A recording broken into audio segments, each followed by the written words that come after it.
This episode is brought to you by Denver Fringe Festival. Denver's favorite Choose Your Own Adventure Arts Extravaganza is back. The 7th annual Denver Fringe Festival runs June 3rd through June 7th. Catch over 80 shows at 20 venues around Denver, including the Fringe Art Show at 2 different venues. Got kiddos? Check out Kids Fringe, a mini festival for families with free kids shows at 3 different locations. Tickets are just $20 for a show or $95 for a full festival pass. Tickets and passes are on sale now at denverfringe.org. Hey Denver, Bree here. At the end of today's episode, we've got a sponsored segment with Elizabeth Martinez of Compass Real Estate, who's going to join me to explore the Harvey Park neighborhood, from its history to what it's actually like to live in one of Denver's most charming mid-century communities, and what homes in the area are going for right now. Brought to you by Compass Real Estate. Welcome to CityCast Denver. I'm Bree Davies, and here's what Denver's talking about.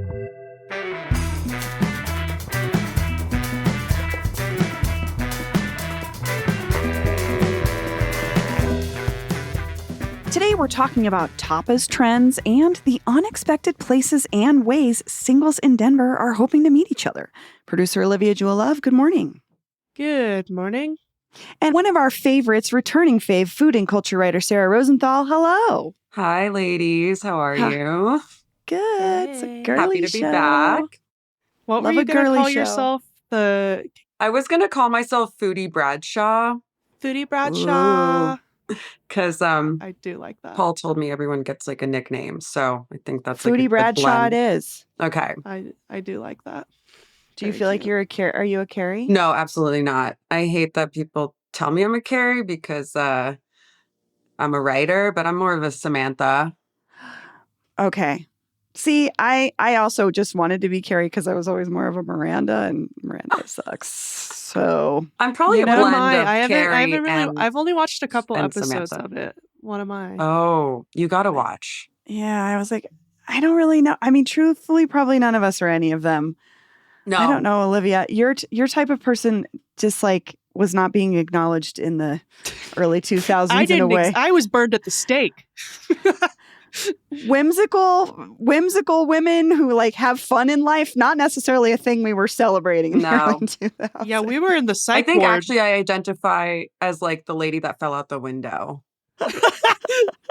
That's my character. Yeah, we were locked away. I'm actually Tatum O'Neal in the episode where someone steals Carrie's shoes at Tatum O'Neal's house Oh. when I do. she has a baby shower and makes Yes, everybody take I their remember shoes I that. off. do know that scene. Her Manolos. Her Manolos, of course.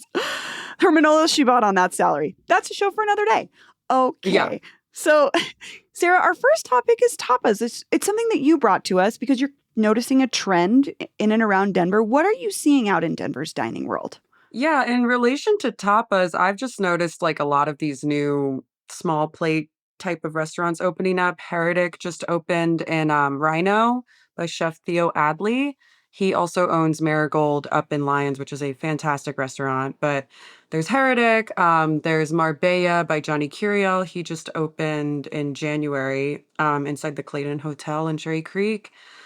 Then there was Fino on East Colfax that opened in, I believe it was March. And they do like these Mediterranean tapas, but it's probably like a liberal term for them. Not in a bad way. They're just like more creative than your traditional tapas, I would What's say. a tapas? Sorry, can I interject? Oh, what the hell tapa. is a tapas? That was Yeah, actually going to so- be my next question is how do you define tapas, Hey, Sarah? what's a tapa? Tapas. So tapas are basically just small plates. So I guess if you were at a regular restaurant, they might be called appetizers, but they are different than appetizers because they are potentially even smaller than appetizers sometimes. So think like maybe like a cheese and meat plate, like with jamon iberico or olives. The Chili's triple dipper?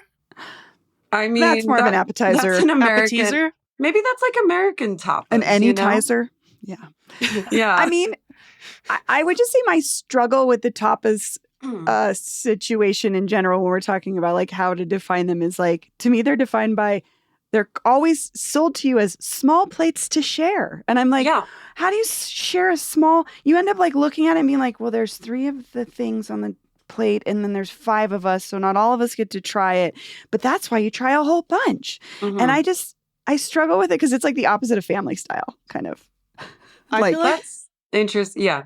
my ethos on tapas is you gotta secure your own oxygen mask first. Like you gotta put yourself first, like me first. Like I'm thinking about me here. Like if I want to try those 4 olives that are there, I'm getting in there. I'm trying that damn olive. Like you gotta, if you want it, you gotta get in there. Cause guess what? There's only 4 of them. So like there's no time to be polite. There's no time to be like, oh my God, and then like if you want it, get in there, Brie. Like get You are in there. triggering so much anxiety in me as the big sister who's like, everybody should get to try. And then I'm like, not everybody You gets deserve to an olive, try. Brie. Wait, as Try a big it. sister, you said that or your parents said that? I mean, I was always like trying to share with my siblings because I was kind of in Wow. charge of them. Oh, you're so Oh. sweet. I'm I'm like, like the me and my older by brother, a we're lot. splitting it.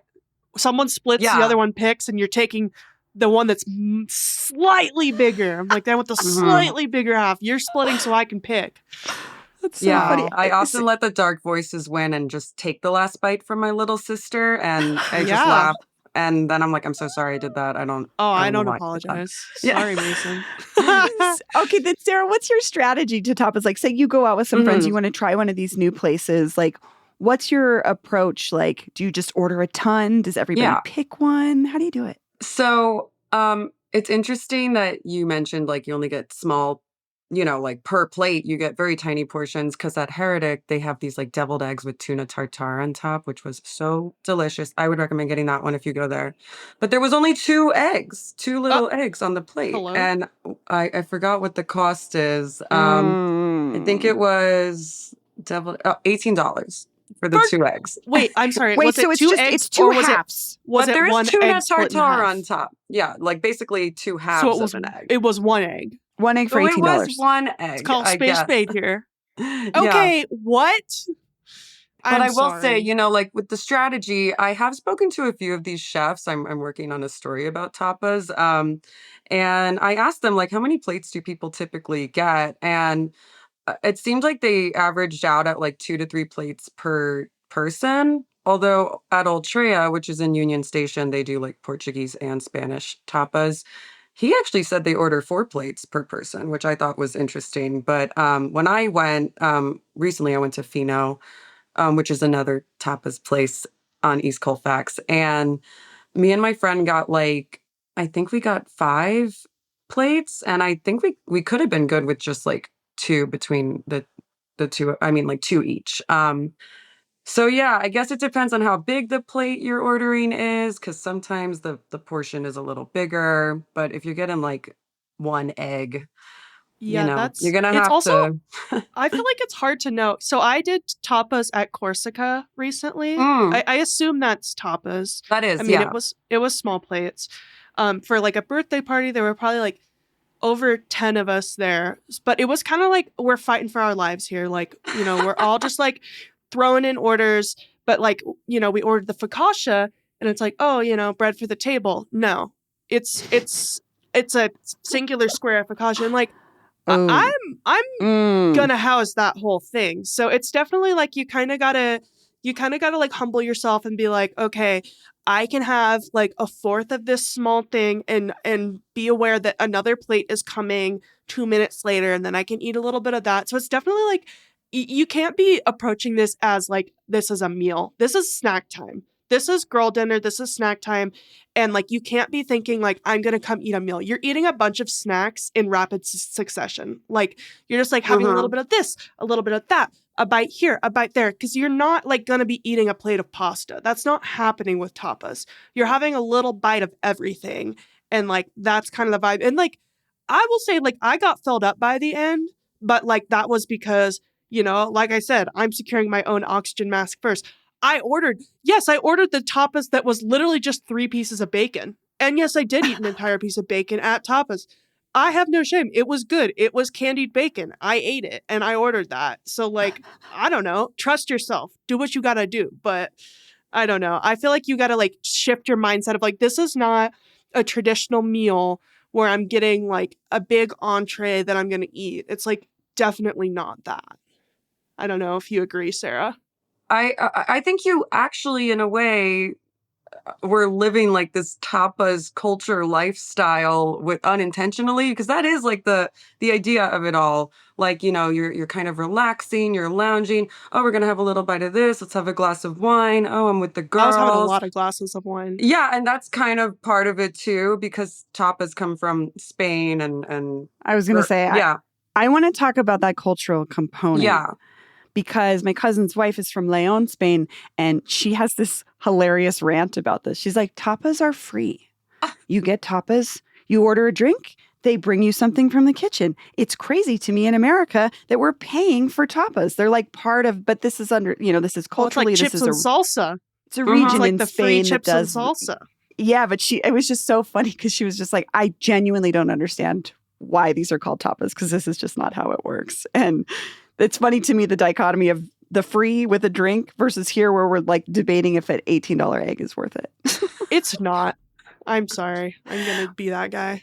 Well, I don't want to just rag on it because I think the other point the larger point you're making here too, Sarah, is like this is something that is growing in Denver in terms of types of things that ways chefs are using this probably to try different things. Like, Yeah. I mean, I've never had a deviled egg with tuna tartare on it. So that's a first. I can see where they're trying different things. Well, I don't know if it's the reasoning, but what are chefs telling you about wanting to go this direction? So what they've said is like, because I had the same question. I was like, is it a shift in dining culture? It seems like actually at Altrea, that was an interesting one because they've been doing it for nearly 10 years. And when I asked the executive chef over there, Adam, he said that they actually started with more like larger plates and a few tapas. And then over time, they noticed customers were actually ordering the small plates more, so they made the shift. So that was just like what customers were requesting, I guess. Johnny Curiel at Marbella said he thinks like since COVID, people realized they really missed like the experience of dining and trying what chefs have to come up with. So tapas give people a way to like try all these small bites that the chef has put all this time and effort into, and they all are different kind of bites. And also that culture of like just hanging out and being with your friends and talking over like a glass of wine or two or three. I feel like the rise of girl dinner has also Yes. like the rise of girl dinner online of like just a little snack plate, like a bunch of random little things for dinner. You don't have to have like a main entree. The idea of like some pieces of cheese, some pieces of meat, apple slices, Hmm. pickles, olives, like just like a random assortment of things that the Eating internet like a has dubbed. toddler. Yeah. The internet has dubbed girl dinner. And Yes. I Yes. It's the believe same that way to I be feed girl my dinner. son. And I think I have always been girl dinner. I've been eating girl dinner my whole life. And I think that since the internet now loves it, it's like restaurants are leaning in. It's like when you go out with the girls, it's fun to be able to just get like, because like if I go out with my boyfriend, he's not going to be content for us to get a bunch of these little small plates of just like snackies. He's like we went out to an Italian place and when you order ravioli at an Italian place, they give you like 6 raviolis and he's like, what the heck? There's 6 raviolis here. So like I My can only husband has imagine similar what would responses. Yes. yeah, I can only imagine what would happen if we ordered tapas. But it's like when it's girl dinner, it's different. It's different with the girls. So Yeah, it I is. don't know. I That's a feel good like way to see it, I think. Also, Sarah, something you brought up that I think is interesting is the chef seeing that this is what people want. Hmm.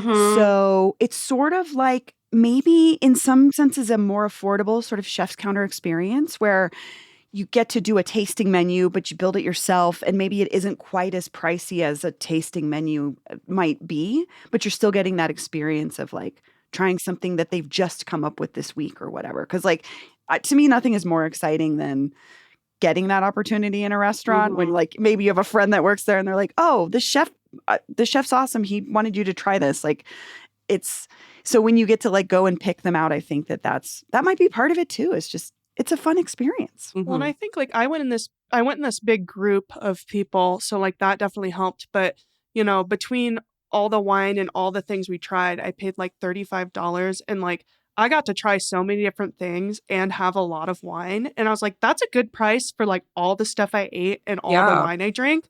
And it's like definitely attributed to the group and like it being a Sunday, so there were good deals. But like, I feel like the power of tapas, I got to try so much different stuff. It was like, woohoo! Yeah, Cool. Corsica does have that half off the bottle of wine on Sundays. I Yeah, do it know was a that. great deal. Yeah. I do think I did ask the chefs that too, like how much do people end up spending and how long do they end up staying? Because in my mind, it's like maybe you stay longer for tapas because you're ordering so many and you're trying all these things. And they actually all said that they stay around like an hour and a half, which is pretty much the average time for like a regular restaurant. And they end up spending around what you'd spend on like an appetizer, entree, dessert type format. So, because I was wondering on the business side of things, is this better for chefs that you know, Yeah. do people order more and you get more money, or is it worse? You have to spend more on ingredients because there's all these small plates. And it turns out that it nets out to the same from from the three that I spoke to. That's really interesting. I can see where that would make it even more enticing because I know for chefs there's probably so much more in it when you get to have that space to experiment. And what a Mhm. better place to do that with than through tapas because it's a smaller commitment for for your taster, for your customer. Yeah. So I love that. Well, Sarah, we're going to watch for that piece when it comes up. You'll be publishing it soon. It'll be in the Denver Post. Okay. We'll share a Soon. link to that when it goes up. Okay. But let us know what you think. Do you love tapas? Is there a place that you love to go? Do you have criticisms of tapas too? We'd love to hear from you. 720-500-5418. We're going to take a quick break. And when we come back, we're talking about dating in Denver.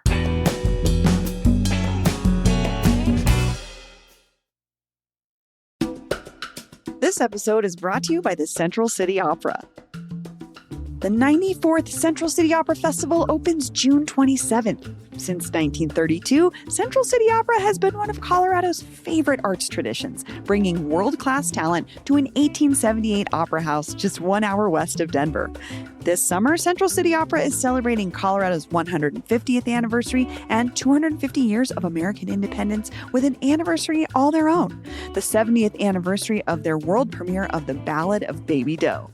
The show tells the scandalous historical love story of Silver Baron Horace Tabor, who has left his wife Augusta for Baby Doe, which rocked Denver society and remains a staple of Colorado history. Oh my God, I'm obsessed with Baby Doe. I want to see this show so bad.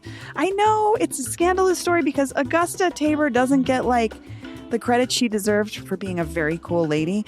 But there's something intriguing about Baby Doe. If you've ever seen pictures of her, she's gorgeous. And there's a reason there was a mining-themed restaurant named after her in Denver because we love Baby Doe.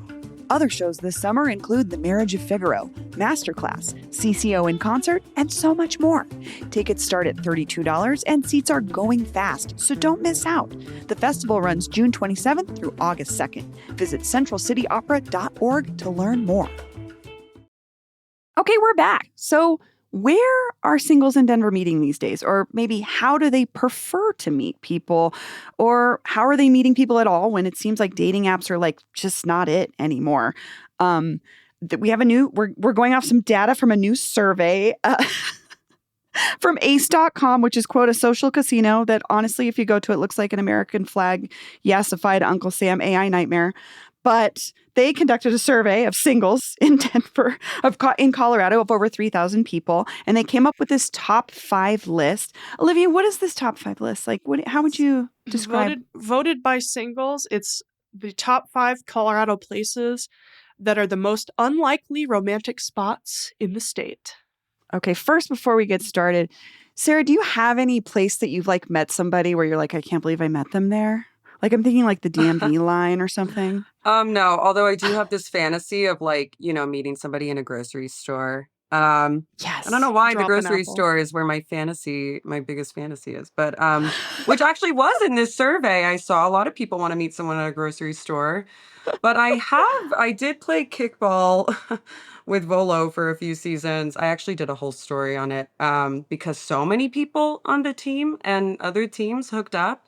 So that was an unlikely, I don't know if I'd call it romantic, but A way to meet people is a way to meet people. Adults low commitment sports team kind of situation. Because when I first moved here, I was like, how do I meet guys? How do I meet friends? And people were like, do kickball. And I was like, absolutely not. I'm an adult woman. And then I caved and I did it. And You will meet someone at kickball. I promise. I really want to play kickball just because I like kickball. I don't want to like meet a. I don't. I Don't do the just cup wanna- in hand one though. Why? What's that? The cup It's in you hold a hand cup is of drink. a cup of beer. It has to be full, and you have to hold it the whole. It's actually very challenging I was like, to I want catch a ball and kick a ball with a cup of beer in your hand. You could do water if you don't want to drink, but I would suggest not doing the cup in hand if you want to keep it more PG. Oh, wow. Well, you heard it here first, folks. Yeah. I Um, don't play anymore. I had to quit. It was too messy. All right. She retired. Sorry. I No, retired. you're good. Olivia, give us one of these places off this list. Well, I'll give you number 5. See what you guys think. Can't wait. I'm excited. Number 5 on this list of unlikely spots to meet your lover. The REI Denver flagship store. Oh, I mean, that's very Colorado, I guess. So I could Colorado. see people with your shared interest being there. It's like you're both reaching for a Nalgene. Oh, our fingers touched at the Yeah. Nalgene. Oh, Did it say love. anything about which like section? Like if you want to meet a skier, do you hang out in the ski section? You know? It says the REI Denver flagship has everything. People testing backpacks like they're about to cross the Andes, comparing water bottles, and quietly wondering whether buying trail shoes counts as a personality. It is practical, wholesome, and just smug enough to be funny. You might only go in for socks, but leave with a hiking recommendation, a phone number, and a sudden interest in bouldering. Wow. I Well, have seen some like hotties at the REI, but I've never been approached or had the nerve to approach anyone. So maybe I should Do you try. ever do you like put on the shoes and like stretch on those little like fake rocks they have to try them out? Like you need to really show them I your have. agility, Sarah. Do the like, you old need gym to really teacher show leg them what you can stretch? do. But I Yeah. have no Climb up- business doing that. Like I'm not that kind of. I hike, but not to like that level. So I just do it for fun when I'm there. Like run up the little boulder they have. You gotta flex on them. Be like, Mm-hmm. Yeah, What? maybe that's it. I got to show my skills. just try to take their like Strava crown while they're Right. there. Like just Yeah. try to overtake them. Yeah, I could definitely see this being a spot for the outdoorsy meet cute. And like you see someone trying on a little running vest, you're like, wow, you make that vest look really hot. Oh, You that's know? I mean, good you also one. might find somebody with money, to be honest with Yeah. you. True. It's not a cheap place. Do not go on the sale day. No. No. 'Cause they're Also, broke. I'm sure it's No. chaos, too. It's I'm just hanging out by the chaos. Patagucci. Yes. Yeah, hang out by the Catch me at the fancy bra- Patagucci in the REI. hang out at the fancy brands, or if you want, they're having some union stuff right now. Maybe go hang out outside. If At you the want picket someone, line. who's on the picket line, go get someone who's Maybe cares your about politics. labor rights. If Yeah. you want someone on that bent, they're still outdoorsy. They're just protesting. So go outside in front of that big banner they hung along the river. I think that also would eliminate that awkwardness of finding someone's politics out a few dates in. Like, you just No, you could- automatically kind of know. Yeah, literally go to the picket line and be like, "Hey, I stand with you." And then there you go. You want to You stand found with me your man. later? I Yeah, like that. stand- I like that idea of weeding the people out because there are Yep. times where you're halfway through a good date and then you're like, oh, Yeah, it's like, I are they going to see. cross the picket line or not? That's how Yeah. you can find out really quick. are you with me or So, against me? Yep, there you Yeah. go.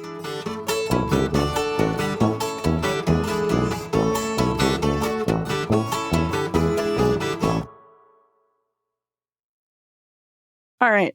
Next entry. I'll give you number 4. Okay. I don't know how I feel about this one, but number 4 is Union Station, at Denver.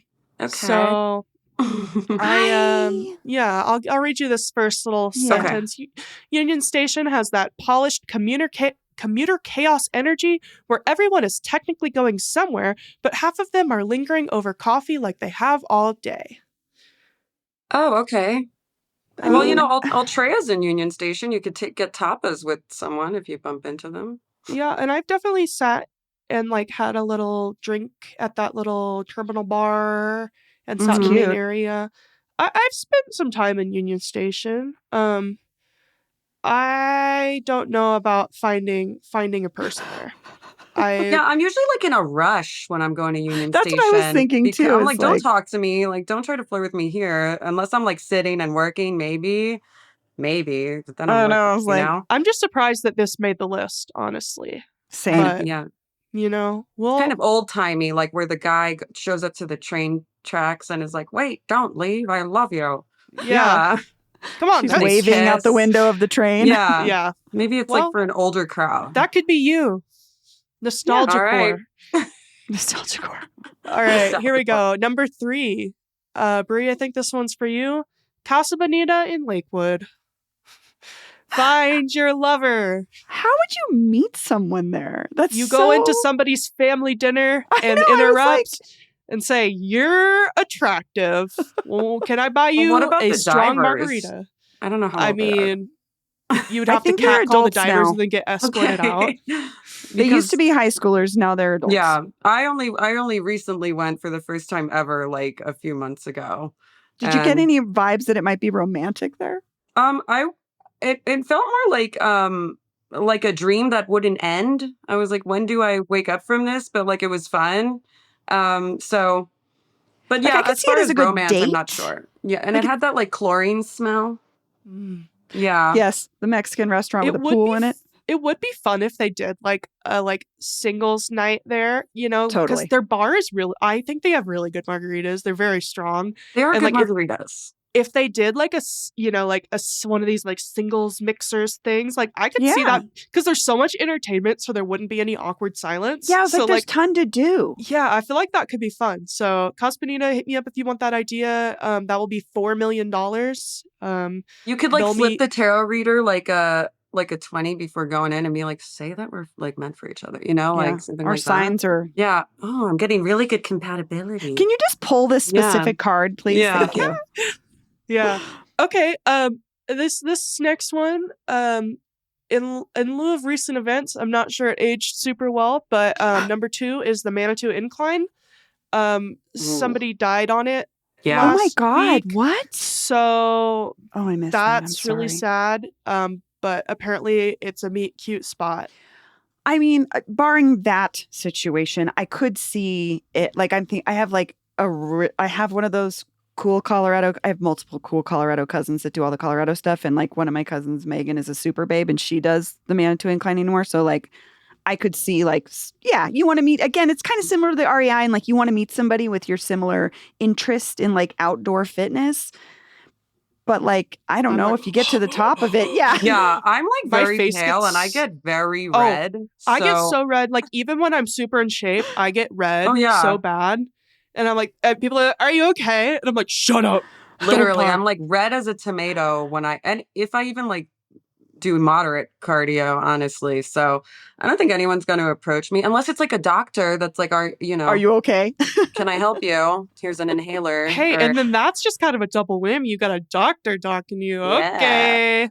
Yeah, so maybe. All right. I'm dying to know if someone has met somebody at the Manitou Incline. Please tell us your story. yeah. Were you I'm red like, as a tomato like the There- three of us pale girls would be? I mean, their first line is, "The Manitou Incline is not traditionally romantic unless your idea of bonding involves catching your breath beside someone halfway up the stars." Could be. oh, You know? It could be.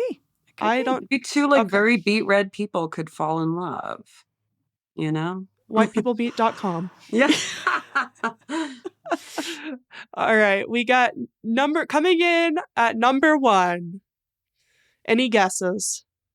Actually, don't guess because I don't want you to ruin it. Okay. Oh, Keep it okay. to yourself. I might know. Okay, I think I I was saw like, a this park? headline. I'm not going to lie. As we're All doing right. this, I'm like, I think Wash I've Park? seen this.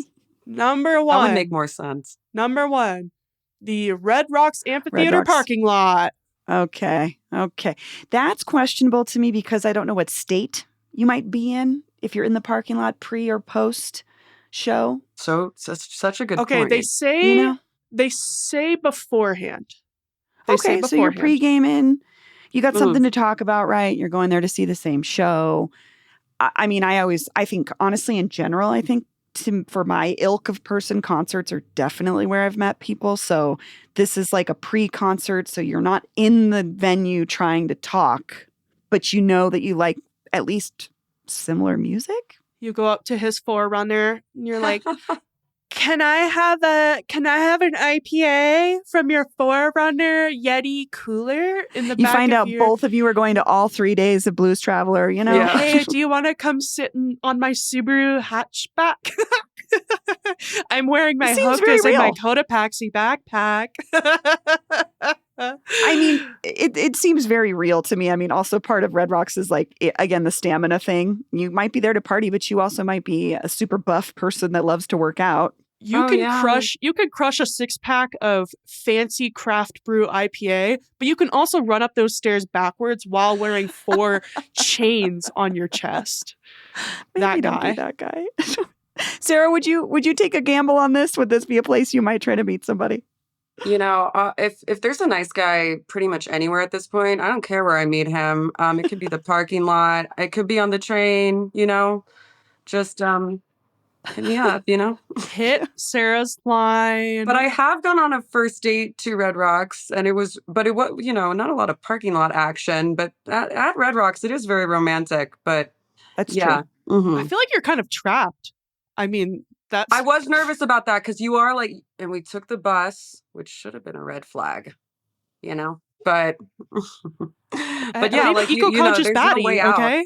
It's true. Yeah, you're kind of trapped with someone if you're at Red Rocks on a first date. I might be a little wary of that. Maybe I did that's like why know maybe him, but or yeah. like the pregame with friends at least, so you're like got other options to be like gotta go, you know, or just get super drunk and high and then don't even remember it. That's the Colorado way. It does happen. I don't think that it's like I don't want to shame people for it, but we do what you gotta do, okay? Yeah. Get through the day. Well, also I'm just thinking about the pregame is like that's the whole point is like to get going. So you don't have to buy their expensive beer. Yeah, it's way cheaper to drink and you have to walk up the stairs to go White get Claws it inside the parking lot than in the venue. This is so fascinating to me. Well, we'd love to hear from you. Do any of these spots resonate with you as a place that you might meet somebody? Have you met somebody there? Have you met somebody in an unlikely place?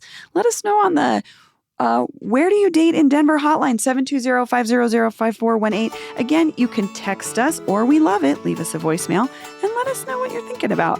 Okay, well, Sarah, Olivia, thank you so much for joining me. Thank you.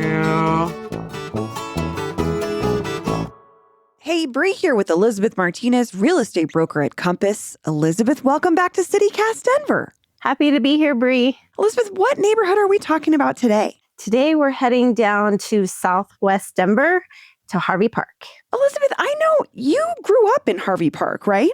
Yes, I grew up there in the 80s and still own my parents' home. I love it there. It's still home to me. I love that you bought your parents' home, so you definitely didn't want to go anywhere. For sure. Well, I don't live there. My niece and my nephew actually rent it from us. But when my parents passed, we bought it from my sisters. That's so sweet. I love Harvey Park. This is a neighboring neighborhood to me, and I can't wait to get into it. Let's start with your favorite piece of history that you like to share with folks about Harvey Park. Well, Harvey Park is really interesting with the connection to Denver's early suburban growth and the original post-war dream home movement. What many people don't realize is that several Harvey Park homes were actually in the Parade of Homes in 1954. And they helped introduce modern suburban living to Denver buyers for the first time. That's so cool. So the Parade of Homes is this really cool thing where folks were able to sort of see like the latest, greatest, what's happening. For a builder, for instance, with Harvey Park, there'd be a block of beautiful homes you could come and check out, like model homes. Is that accurate? Exactly. It was trying to entice people to move to that part of town by saying, look at what product we have here. And some of them have all these bells and whistles that were, very cool. So again, we're talking about the mid-50s. Let's talk about Harvey Park's architectural styles. This is one of very few Denver neighborhoods featuring mid-century modern homes. What do you think buyers should know about this unique part about Harvey Park? The neighborhood is a bit famous now for its collection of mid-century modern homes by the architect Cliff May. There's about 170 Cliff May homes in Harvey Park, making it one of the largest concentrations of his work outside of California. I was going to say, I've only ever seen these in California and Colorado, so that's super cool. It is super cool. And these homes What makes them really cool is they have a really low-pitched roof. So their post and beam construction is what it's called. So you can move the walls. And that's why it became really popular the last 20 years when we really love open concepts and floor-to-ceiling windows and courtyard-centered layouts. It's super cool, the indoor and outdoor living situation. So there's a cult following that really will pay primo dollars for these properties. And it's a little pocket within Harvey Park. Well, let's talk about that part then. What is the price range for a home in Harvey Park? Yeah, so entry level is about $400,000. That's for a segment within Harvey Park proper called Burns Brentwood. It's more to the east, closer to Federal Boulevard, on the other side of the Cliff Maze. And that area, they don't have basements. They usually only have about one bathroom.